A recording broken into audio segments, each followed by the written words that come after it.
What's up, guys? Welcome back to another episode of Guard Talk Canada. Here with Coleman again, as usual, and very special guest, Chris Bassett from Slab Sharks. How are we doing, boys? We're doing good, Adrian. We're super excited to have Chris on today. Chris, how are you doing today? I'm doing great, Jen, staff, Coleman, Adrian. Appreciate you guys having me on. I know this has been a work in progress, and yeah, super happy to be here. Talk some sports cards, and yeah, all things hobby. Yeah, right before we record, you told us how excited you are just about the time of the year we're in. We've got the expo next week. It's just like a buzzing time. Like, what are you most excited about over the next 7 days? Yeah, I just think this is kind of the best time to be in the hobby. I mean, playoffs and the impact that has on the market itself. We saw Uri Slokowski have a phenomenal game one, and Oh, you yeah. just saw the buzz on Instagram and Facebook. All of a sudden cards are just flying left and right. So I think for me, like playoffs just amplify kind of being in the market, buying and selling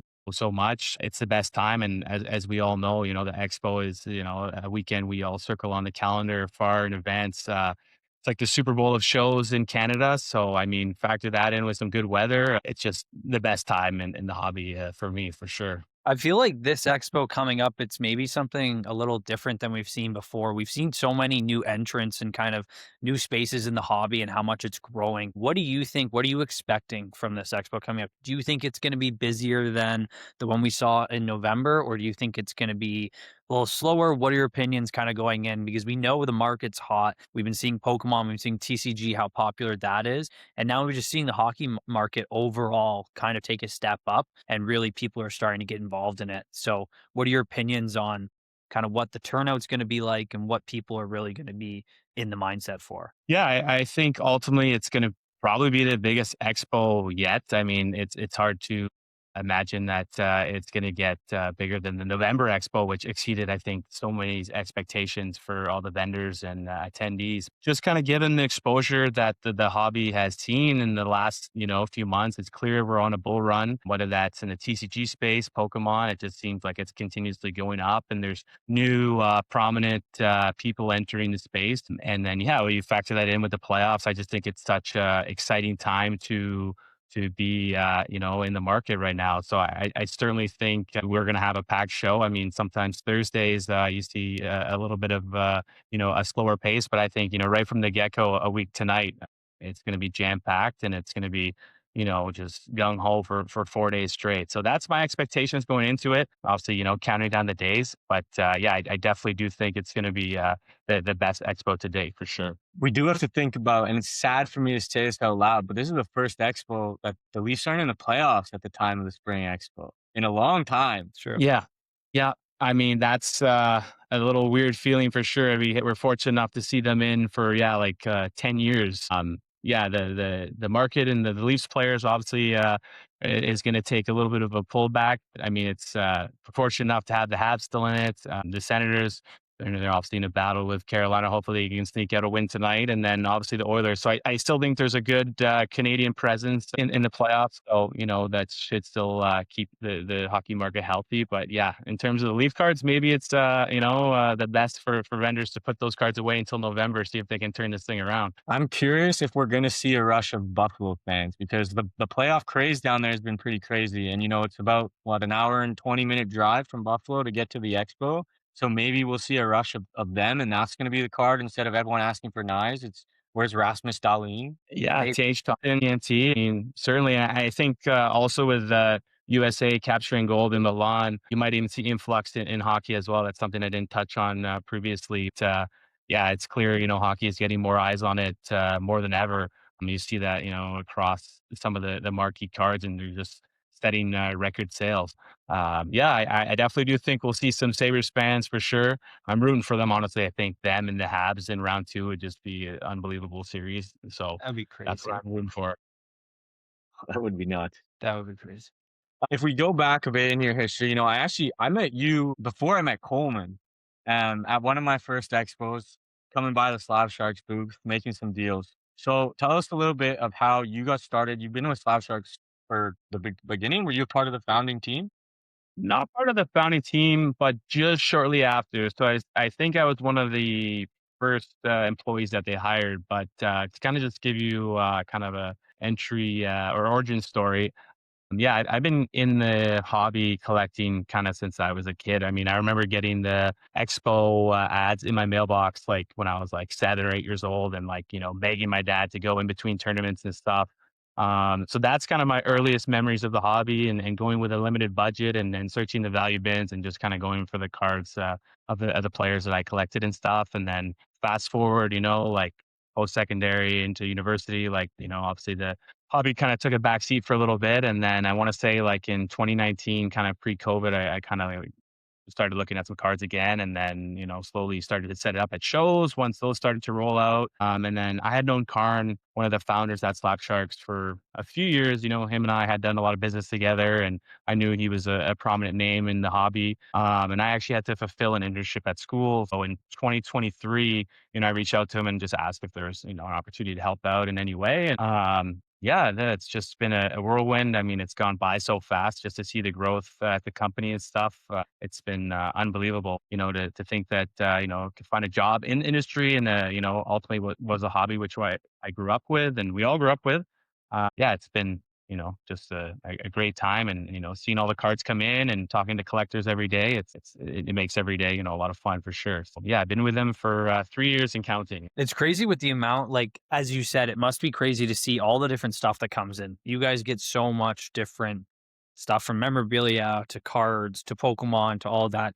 Do you have some favorite pieces that you remember from over the years that really stand out in your mind, being like, that is one of the coolest cards I've seen come through the office, or maybe just something that really kind of sticks out in your brain over the last couple of Yeah, that's a good question. I think the first one that comes to mind when you ask me that is like the Bedard Ultimate Shield. That was obviously like the product hit far and away, and to see that card actually like at our office and come through, um, that was just unbelievable. Kind of holding that in hand, knowing the hype that Bedard had around him and the generational talent that he was labeled and stuff, and just knowing what that card could one day become, I think was just super special to see that, and seeing the hype that it generated on Instagram and everything like that. So that's definitely one card that jumps out early to me. But I mean, it's so hard to kind of pinpoint, what has been my favorite card, or a significant one along the way, because they're just like you said, we definitely get, we're fortunate to get a ton of items every week, and there's been just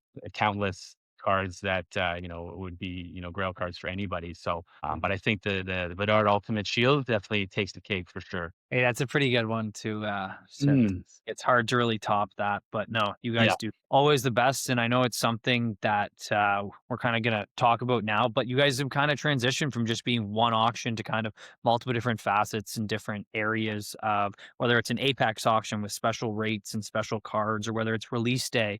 Kind of talk about that and talk about what kind of different categories you have now and what the different processes maybe look like for people looking to get their cards into each of these auctions. Yeah, no, great question. So, I think Slab Sharks has been labeled like Thursday night auctions, and that's what everyone knows us for. But I think ultimately we just wanted to make a switch at some point, just given the volume of items that we were seeing over, a weekly basis, that we wanted to kind of spread out a few things, and kind of give each item a chance to have its spotlight. We decided to make a switch and incorporate Saturday night auctions as well. So that's strictly focused for TCG cards. So, obviously Pokemon, One Piece, Yu-Gi-Oh, pop culture items. So anything non-sport related goes on a Saturday, 7-day auction, and then all sports items go on Thursday. So we've seen, tremendous results since making that change, and continuously have heard positive feedback. And then, as you touched on earlier with the Apex setting, we just wanted to come up with a high end auction similar to other auction sites have, that's kind of curated for high end items. So we kind of settled on the name Apex, and our criteria for the items that we receive is that they would have to be a minimum value of 5,000 and get approved from one of our staff. So we first launched one in early 2026, and I think it blew out our expectations and the results. I mean, numerous record sales. So we decided to kind of make that a quarterly thing. So at the current time of recording, we have another Apex auction scheduled for May 4th. So just after the expo, and we've already received like 70 items from Pokemon, like first edition, Charizards and high grades to SGA, true NTRPA, which is $120,000 card, and then 9.5. We have a Crosby and Ovi true RPA, also in high grade. So it's clear that we're capturing some of the premier items in Canada, and we just really wanted to unlock those and say, we are a premier destination for the high end space and not just hockey. I think our results speak for themselves in terms of getting those record numbers and watchers as well. Yeah, the Apex auction is definitely one of my favorite elements of working with the team. Like as we spoke about earlier, just like you just can drool over some of the cards that you see, and I think that's amplified with the Apex setting because it's like every day we're getting a new package and prepping it ready to go. Another thing to note about the Apex is like every single item will get featured on our Instagram page with a 360 panoramic view video. It's going to have a write up about the significance of the card. So that's another element that kind of establishes confidence in the consigner, knowing that okay, they're obviously putting their trust in us to allow us to sell their card. So we're gonna, do the best we can in terms of getting the eyes on it and showing the significance of that card. So yeah, the Apex has been a super fun project that we've been working on, and definitely something that we're gonna continue to do going forward. I think I Yeah. also saw you guys give a little preview post for Apex. Mm, Do you have an Austin Matthews exclusive PSA 10? Is that that we that do. Yeah. that is Yeah. gonna be the first time for a while that that card is sold publicly, so that'll be exciting to see where that one lands and Hmm. where it Yeah. goes.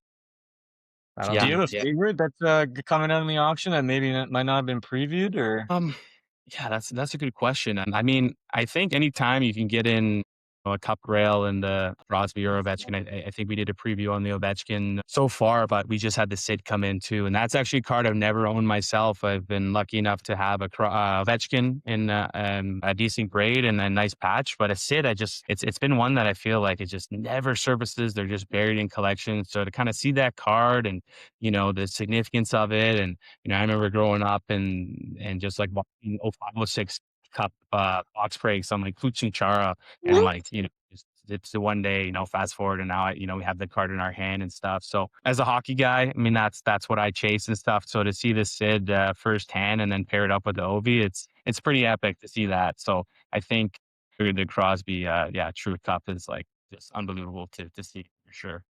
How's the patchwork on it? Is it a nice patch? Sorry, Adrian, I keep interrupting you, No, no, but you're good. You're good. You're good. Yeah, I mean, it's a one color patch, but it displays some stitching. I think the thing about this copy is just that it has like tremendous, or has tremendous autograph, like super bold.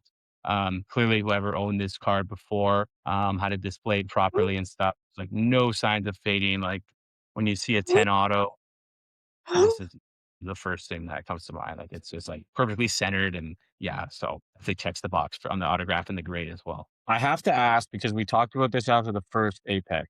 What are the chances you're going to have some of these on display at the Expo? Good question. I think obviously we won't have them all just because received too many at this point, but we'll definitely have a few showpieces out on display. So you can come check by our display and see some of those cards previewed firsthand for sure. So yeah, good question. And yeah, definitely look out for that. And in a week's time, we'll have a couple of these grails on display. Yeah, I feel like that's going to make like must see display case at the Expo that everyone's going to have to stop by the booth to see just like all these grails in one place. Like there's always a few displays that people have, we see collections come out, the guy who's got all the Gretzky's in one display case, like that's always a nice one to look at. But like to see all these grails, like that's Yeah. going to be incredible.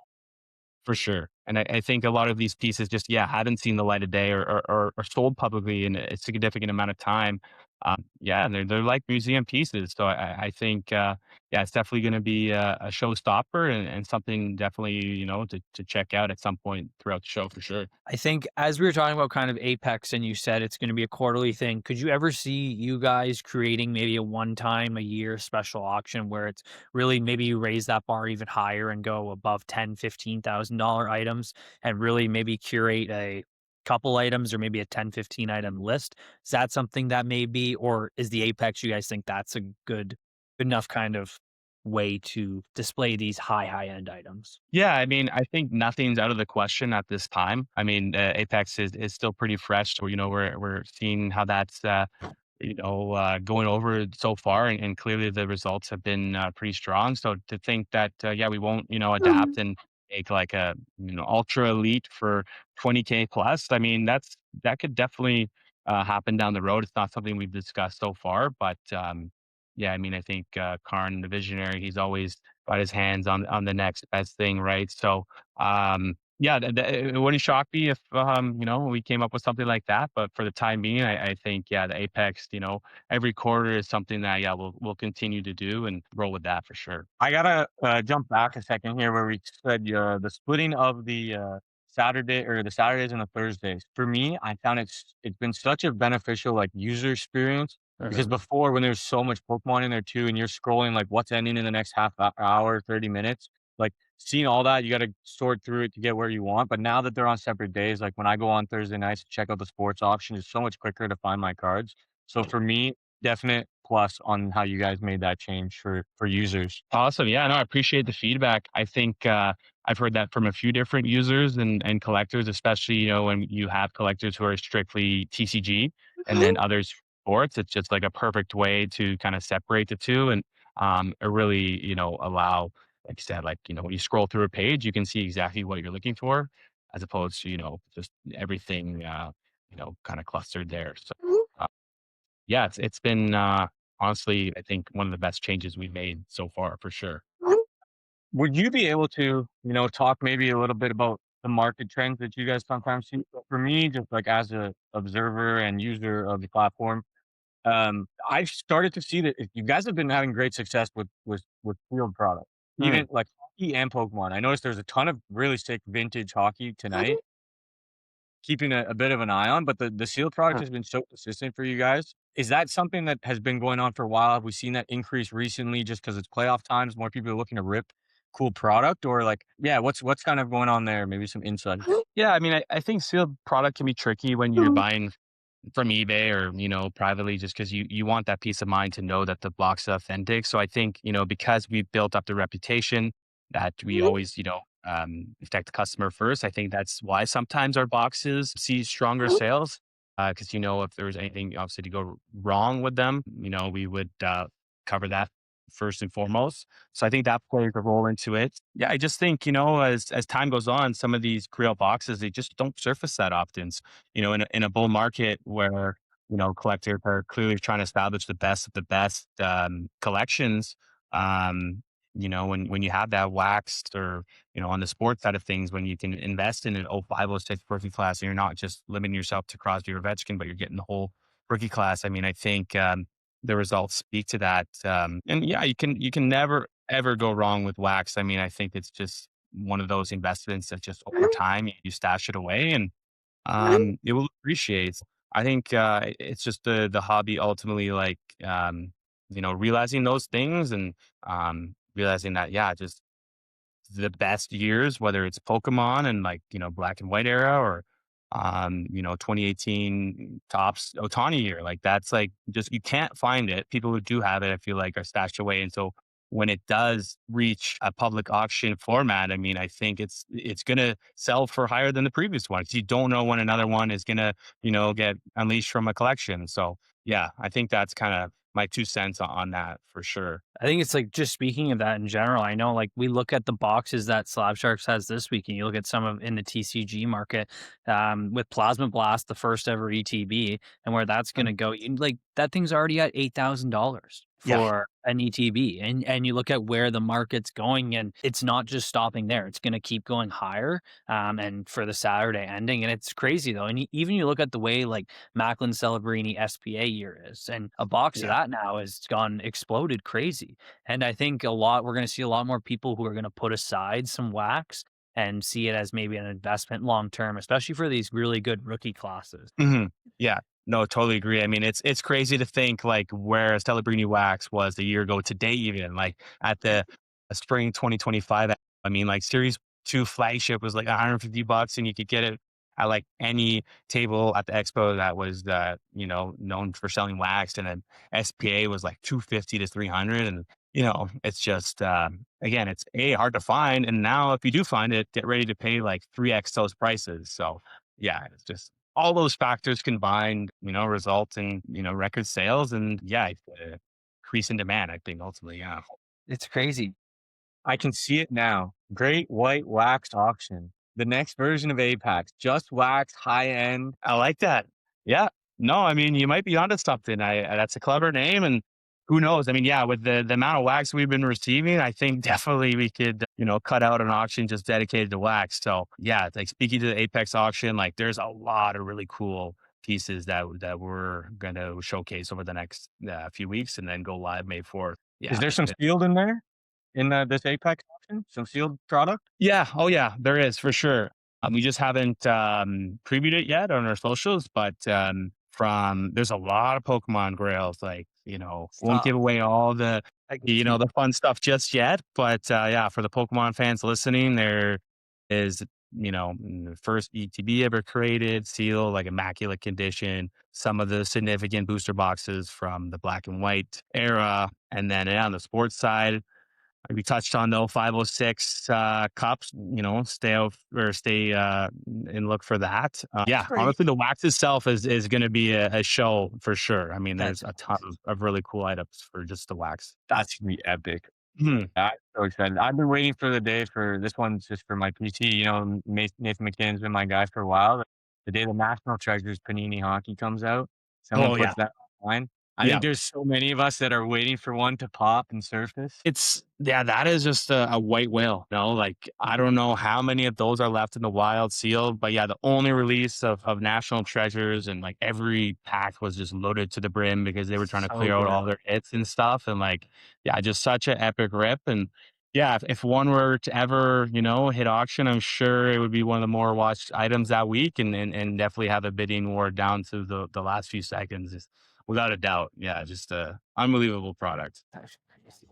So that product would I think that would probably be the highest selling product, like, that would resell for hockey, like, other than the Gretzky chase, like, it would be competing with the Crosby Cup pack sealed, I feel like. Yeah, you got to think so. I mean, certainly from the Panini era, it would be the highest selling sealed hockey box. Yeah, it would definitely rival some of those marquee Upper Deck products for sure. Just because those at least you still sometimes see from time to time. But yeah, that the National Treasures box. I mean, like you never see it. With the expo next week, um, you guys said you guys are gonna be buying. How's that gonna work for you guys? You guys are an auction house, so how are you guys buying at the expo? You're gonna be, what do you guys got going on? Yeah, so like SlabSharks itself is going to direct traffic to Card Finder, which is an affiliate company of ours. It's going to be located, just a few steps away. So from there, we hopefully the word gets out and we have a lineup all weekend. We're not really setting the parameters of what we're looking for. Whether it's low end or Pokemon, Yu-Gi-Oh, sports. I mean, we just want to at least put an offer in for anything. So that's kind of the synergy of how the two companies work and whatnot. But yeah, we'll be buying. Yes, Slab Sharks is an auction house, but we're still in tune with the market and stuff, and we understand how important it is to have instant liquidity at the show. Some people, although they might be a fan of ours and our assignment sales are obviously strong, but there's nothing quite like having instant cash at the show, and then that cash is then inserted back into the room, which ultimately helps the entire show weekend itself. So yeah, that we're super looking forward to doing, and yeah, I just can't wait to see all the amazing cards come through. What has been, because you've been buying for a long, long time, what has been your favorite card that's ever walked up to you at a show? Like sometimes guys walk up and they pull it out of a Tim Hortons bag, out of their pocket, and you're just like, "What was that card doing in your Yeah. pocket?" That's a really good question. Honestly, I don't know if I can pinpoint a card. I mean, similar to the Slab Shark story, like just seen so many over the years.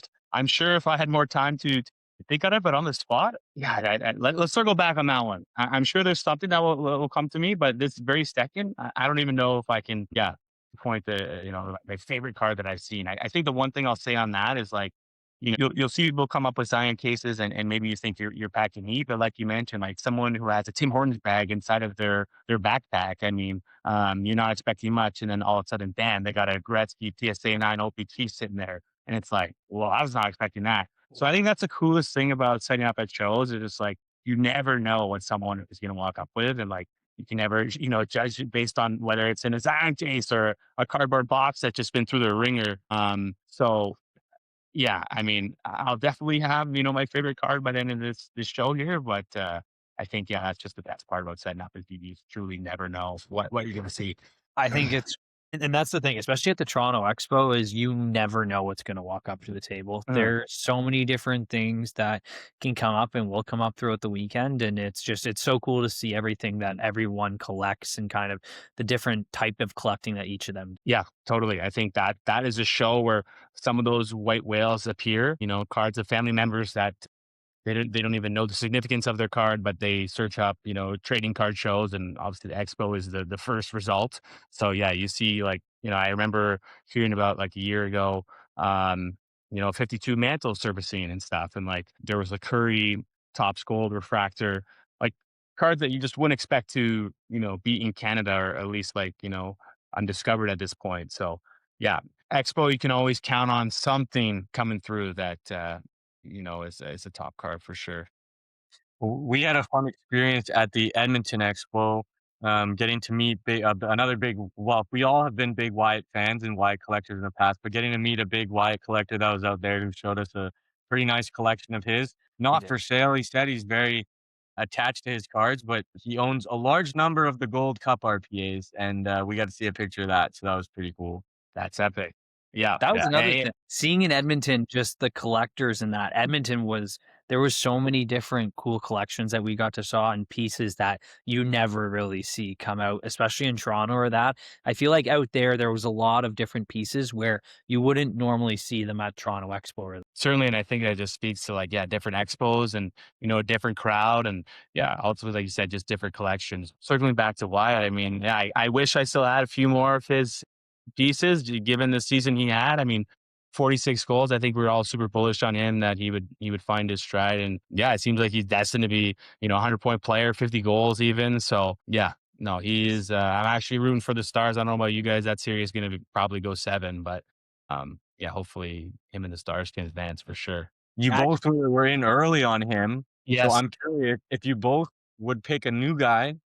Hopefully, you guys pick are in a similar thinking, and we might be that's gonna be the next guy. You both Yeah. were in so early on Wyatt, it was incredible. Good minds think alike. I'll let Coleman go first, so I take some time to think about my next endeavor. well, while I think about that too, I want to speak about the Wyatt that came up to the booth that weekend. We ended up buying the Emerald Surge PSA 1010, Wow. Peachy Platinum, and then also the High Gloss, the PSA 10 came up to the booth. That was crazy. I'd been searching that forever. Could not make a deal on that, but that It's was it's funny that you say the Wyatt High Gloss PSA 10 because that is actually a card that I was lucky enough to write up the preview on for the Apex auction. Maybe didn't strike a deal in Edmonton, but get your no bits because way. it's going to be coming to Slab Sharks auction May 4th, 10-day auction. So that is a card myself as well. I've was been searching for, and to kind of see that pop one in hand, I was like, wow, to get a high gloss, let alone the PSA 10 grade on it. It's like, yeah, no, if you're a Wyatt fan, that's as good as it gets. I'll see but Why? Shield conversation, but yeah, I just had to add that little tidbit there because that's funny that it ended up That's coming crazy. to us. Yeah, Coleman's yeah, gonna go crazy this week waiting for that thing to go live. yep, yep. The I countdown thought is on. Dallas guys though who are going to be all over that card. Yeah, There are going to be some people, especially there's one guy in California who's going to be all over that card. Who I know yeah. the other 9. So Okay. yeah, Yeah, I'm sure it's going to be an appealing auction for many. And that was one thing I was kind of shocked about. Like Dallas typically isn't known for like a huge market. I felt like, but that was the reason why I targeted Johnson myself. I felt like, yeah, he was obviously one of the premier young talents coming up. But as I kind of sold a few of my cards later on after holding them for quite a bit, like there was a lot of interest across, people not just in Texas necessarily. I think the collector out in California was the one who bought my Golden Treasures oh and yeah, so we struck a deal for that and a trade and cash deals. I think yeah, that completed his rainbow, which was pretty cool to see it. That's yeah, another thing about, it's always nice when you can put those types of grail cards in a home of a true collector, especially when it's going to complete like a rainbow or something like that. So I yeah, believe he's still looking for the auto version as well. yes, I seem to remember seeing that upon Facebook post or something. But Yeah, he wants the clear cut exclusive 10 from me, the Pop One. I mean, that will definitely give you some indication as to where to stick your clear cut do you exclusives. think there's less of a print run of the exclusives, or do you think of the high gloss, the clear cut exclusives, or do you think the high gloss? I think there's less of a print run of the clear cut exclusives. I do. Yeah, it's I gotta just be think there's not as much knowledge on that topic, and because it's not actually numbered, it's one of those cards sometimes you have to explain for those who don't know. And the high gloss has just been a staple all the way back to 2005 or before that, actually. So I think that's why it gets a premium. Like, yeah, I feel like the clear cut exclusives is definitely. I don't know. I think it's probably like 5 or less. I'm assuming you don't know for sure, but yeah, I would take the under on 10 for sure. Yeah. on the What do you guys topic, Jens, what's your thoughts on the outburst? You know, we've seen some crazy gold outburst sales. Like, do you like the outburst? Like the red, the silver, do they do it for you? Like, what are your thoughts? I think like visually, Upper Deck killed it with the design, especially when you can get like color matches. So like a red outburst Ovi, I think that card will perform tremendously over time, like first year as well. Like I think it was a great addition for Upper Deck to their lineup to add those numbered cards in the flagship products. And then yeah, the gold outburst has just added a whole nother element of a chase, like you were seeing not young guns, but veterans of Celebrini selling for 20,000. Like what would a McDavid outburst sell for now? I mean, there was public sales probably like a year and a half ago, 2 years ago, like 7,500, 10K or something like that. I mean, um, but honestly, I love it by Upper Deck to add those in. Um, Again, it only kind of helps out the whole chase and the product itself. And yeah, I mean, even the silver outburst, like Celebrini silver outburst is like selling for a It's huge crazy. amount. So yeah, I mean, I think if I were to buy them, I would probably target one of the numbered ones, which I guess would be the red, just given the gold is so hard to come by, whether it's a vet or a young guns. But yeah, I think Adrian, you and I spoke about this at the Edmonton Expo, but we both kind of felt the same way, iffy about the deluxe parallel. How cool would it be to add another color for an outburst, like, a blue to 150 or whatever, how Bowman Chrome does it for the true blue parallel. That would be cool. Clearly, everyone loves outbursts, at least the people I've spoke to. So why not add another color? Maybe get rid of the deluxe. I feel like I was doing it a little too much. The exclusives high gloss is great for that. Um, but yeah, that's my take on it. So I think I that's think good. yeah, it's a good take. You're spot on. mhm, yeah. I think So I think what you're saying too about the knowledge of the variations is also a big factor because we also talked about this in Edmonton with the PWHL cards. Is we're mhm, seeing there's not a lot of knowledge behind the variations of some of the female cards that are out there. And so like MVP's outburst is doing the same as their regular young and 10, like the young and 10 and the outburst 10. And it's like, guys, that's supposed to happen. yeah, yeah. No, makes zero sense. And the only logic behind it is just, yeah, just exactly that. There's just clearly not enough educated collectors, in the running for those cards or buying them. It'll be interesting to see if that trend, changes over time or if, because the Poulin Young Guns, has a pretty low pop to begin with. And it's like the card for her that despite some of the other parallels being like actually physically numbered and there's a finite amount of them in existence and the outburst shorter print that the true young guns will always rival in terms of sales the parallels. I think it will correct itself. I mean, it's been out for a little bit and it hasn't been that way. So it Do will you be still interesting. have yours, Adrian? No, they Christian and his buddy took it off my hands Oh, at you the guys Yeah, yeah. No, we've accumulated. We've been targeting some of the base, the young guns and tens. So yeah, Evan scooped that at the show. So yeah, we're always looking for that. So if you have any Poulin stuff in Toronto, then make sure to come by. And we're also looking for the switching gears to the Pokemon side of things. The Charizard from Phantasmal, the SIR. Just love the artwork of that card. PSA 10. Trying to get as many as we possibly can of that card. So. maybe we'll close a couple up tonight. I've got a couple upstairs I could sell you. Do you? Okay. Yeah, maybe a little after hours trade action. I like that. I like that for sure. Yeah. Are you Yeah. graded or raw person for that? I've just been buying them I PSA think they're 10. really good buys. Yeah. I like it's the greatest artwork in my opinion for modern Charizard and yeah, I mean that's the character, right? So Phantasmal cases too have gone crazy.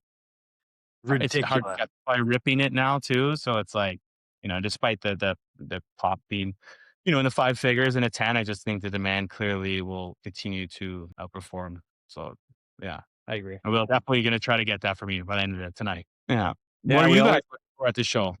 what are we a little bit of everything. Little Yeah. I have no McKinnon left. I cashed in on McKinnon back in November, December. I picked up a lot of him in the off season, and I cashed in a lot. So I'm kind of looking to get another Grail McKinnon back in. Mhm. I've thrown out some big offers on. I'm looking for a future watch patch again. Flip collections. I know you're hoarding 3 flops right now. Give me one of them, bro.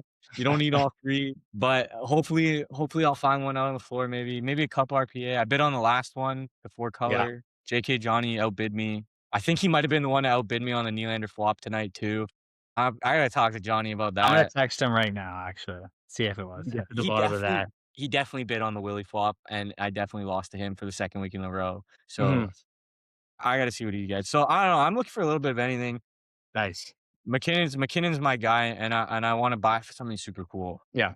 Love it. Cole, what about you? I am looking for booster boxes, all boxes to open on stream, vintage Pokemon, and then legends, autos, patch autos, on card stuff, multi autos. Really, what I'm looking for.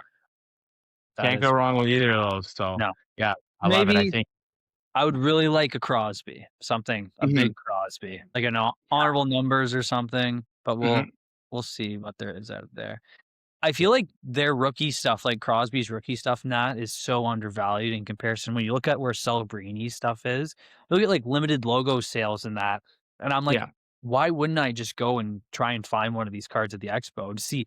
We'll see if people are actually going to be selling them near comps because where the comps are so low in comparison. But even though Yeah. they sold pretty recently, it's easy to see just the price difference in between, especially just those two players.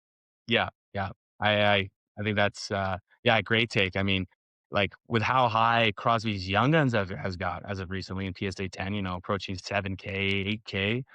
Don't Yeah, I say that. think if there's an opportunity to grab any of that Crosby early cup, rookie cup, honorable numbers, limited logos, you get the game use factor. The one thing that sucks about the limited logos is just a lot of the autos aren't great, just the way they were printed that year. But it's hard to get picky when you're talking about Civic Kid and rookie and game use. Definitely, I think something that would be a awesome scoop.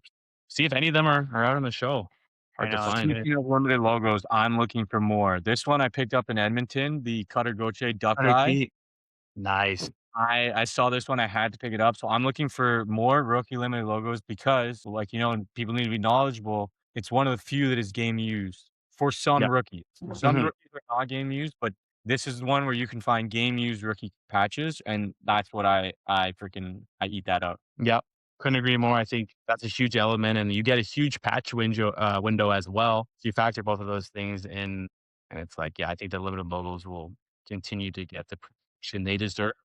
Cutter G, heck of a game last night. It'll be interesting to see if they can steal another one in Anaheim. But yeah, he's a player. When you asked earlier if maybe another player we're targeting, I think he was top of mind for me. I mean, the Ducks have a great young cast. So I'm not sure where the market's going to side to in terms of him or Leo. So I feel like typically one player gets majority of the love. But Cutter is definitely up there with what he showcased this year and stuff. And the Ducks will be good for a long time too. I agree with that. And like speaking of Cutter, both of us at one point had his rookie 1 of 1 puck monumental. I'm Come still on. sad that you let that go, bro. I'm so yeah. I don't know. You gave it to me, but then I let it go way too early. Well, Cap City pried it off me, but Yeah, heck of a that was a yeah. beautiful card that Mhm. Yeah, I I wish we still had right now. no, so cool. Those puck booklets are unbelievable. Like, I went 50-50 on the Ovechkin, which I've yet to see in person.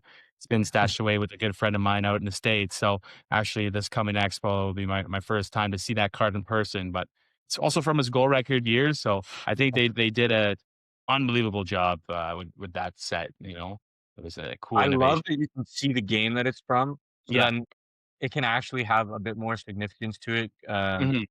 I also had the, Puck Monumental Vasilevsky, and that one, like, looking up the stats, like, they won that game, like, had 21 saves, like, being able to see that they contributed that game just also makes it feel a little bit more special than just your generic patch or To be honest, I think they have a chance at competing with Shields. Call me crazy, but the puck, knowing where it's from, like if that's a game where they had a hat trick, they scored a goal, like knowing that's from a rookie game where they scored, like that's got some significance. Yeah, it's super important element to, I think, going forward is to actually figure out where this mem is from. So kudos to Upper Deck for doing that. And hopefully we'll see that more going forward. Like the Bedard was RPA was from a certain game. So I think, yeah, the sales will continue to back that in terms of, when collectors know it could be from a marquee game. I mean, yeah, just so cool. And how excited are you guys for the debut patches and extended? I think that's going to be a huge, huge hit, and we'll see some record numbers for modern hockey on the Schaefer for sure. I would imagine. We actually have cases locked Yeah. in. We've Oh, got a bunch of yeah, cases locked in at one of our local shops in Ottawa. We are good. very excited for this to come out. Yes, It's yeah, gonna be fun. yeah. I couldn't agree more. I think even with the rookie crop, I mean, you're going to get Seneca, Schaefer's canvas. I mean, the acetates, the debut patches. I would imagine that, yeah, that will be a pretty hot release for sure. I think it'll also be a good knowledge point because so much of it's going to get ripped. Like a lot more people will learn about acetates because I always Mm, think acetates have been such an underrated variation of the Young Guns for so long. And that with the amount that's gonna get ripped, we're gonna see more acetate surface than usual because typically extended where the big chase of acetate hasn't been ripped as much because, it's only 50, what is it, 25 young guns and usually only 2 that are really worth chasing. So it doesn't get as much love. So it's sitting on the shelf a lot longer.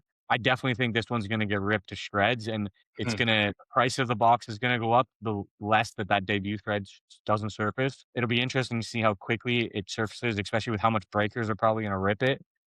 Do you think it should be worth more than his shield because we know that it's from the debut game? Yeah, I definitely think so. I mean, like, obviously, Shield logo mans are like at the top echelon of the hobby chase cards, but we don't have any data to compare to. But if I had to guess, I mean, just the fact that we know it's going to be from a certain game, and yeah, I would definitely take the debut patch. I feel like, I mean, if the mock-ups look like how it's going to release, I mean, I think the visual appeal of it checks all the boxes too.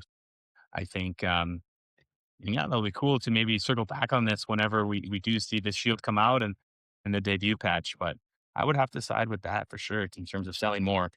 I think it's something that I'm just taking a quick look here on, and I know we're not talking about the same sport as in, but we're going to switch over to quickly baseball. Speaking of kind of like a debut patchish, we want to talk about Paul Skeens, his rookie Mm, logo man MLB auto went for mhm, $115,000. His debut patch auto went for 1.5 million.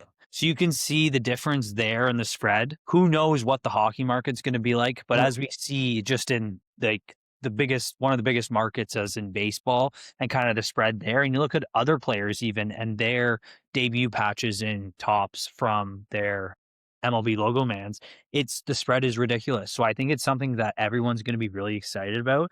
And I don't know, I think some of the chases in that product, like think of just the players who we have and kind of what cards are going to pop out. You look at just, it's going to be crazy to think what cards. And I know Slab Sharks, you guys are going to be ready, but I bet you a lot of them you're going to see like on release day, people are going to be getting in contact and people are going to be getting those things up because I think you're going to want to sell them quickly and they're going yep. to be going high and they're going to be hot.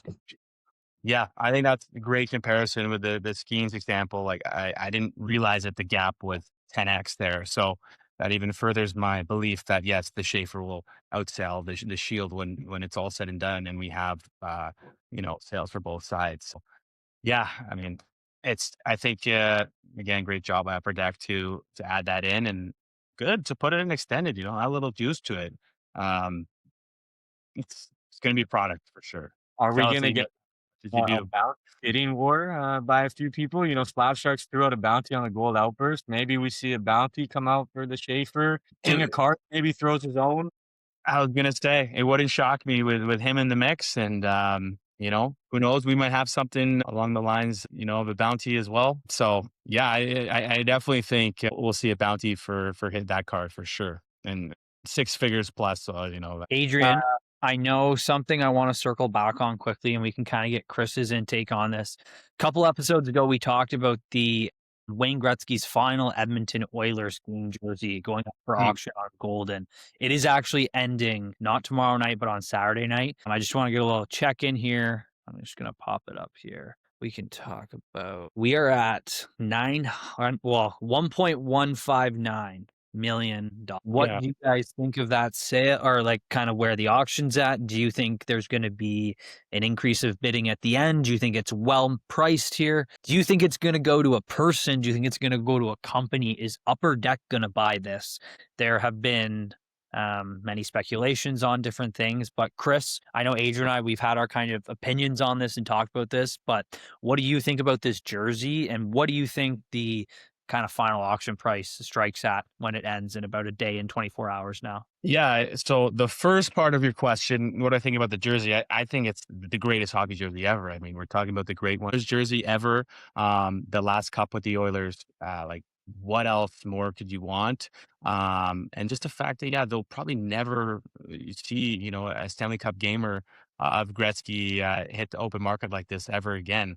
Yeah, just zooming in on the wear and tear of it, like that is like That's the crazy. greatest thing I've ever seen. I mean, it's got the Nike patch. What do I think it's gonna sell for? I think it is gonna sell for a heck of a lot more than what the current bid is. Currently, my bold take is gonna go for 5 million plus. So I think this is just the beginning of where it's at, and I think a lot of the action is going to come in the last day and few hours. And the third part of your question, who do I speculate might buy it? I mean, I don't think Upper Deck will buy it and cut it up and put it into a card. I would be shocked if they did. I mean, being the hobbyists we are, that would be unbelievable to think that we could get mem pieces from that jersey. So, hey, hopefully they surprise me. That would be crazy. Yeah, But, it like, would be. they could have a chase card in every product for the next 50 years, couldn't they? Yeah, If you yeah, really yeah. want to do it, but Mhm. it's a lot of money to shed out, and especially It on is. the jersey. Yeah. So yeah, I would think to remove Upper Deck myself. And then I don't know. I think it's going to be some individual, like some marquee player that announces the next day they own the greatest hockey memorabilia piece in existence. And that's my take on it. But super excited to see where it falls and who gets it by the end of the weekend. Well, I guess a second question to follow up quickly. Adrian, I'll ask you first. If you were the one to win this, are you donating it back to the Hall of Fame and saying put it in there? Or is this thing getting locked up in your basement and never seeing light of day again? I don't even like this. That I think you could loan it to the Hall of Fame. I don't think it definitely would not be a donation thing, but, like, you could loan it there, because I feel like it'd probably be safer if you kept it at the Hall of Fame, like, under contract that they will, like, insure it. Like, you're not keeping that in your basement. Mind you, the person who buys this lives in a private estate, 100,000 Good. acres property that's very secured, but I would probably loan it to them for the logistics of keeping it safe and maintained. Chris, would you loan it to the Hall of Fame, or would you be keeping that thing in your basement or somewhere tucked away out of the public eye? Yeah, I think I think it belongs in Hockey Hall of Fame. I will say that. I mean, a Yeah. piece, that of that magnitude, yeah, it definitely belongs there.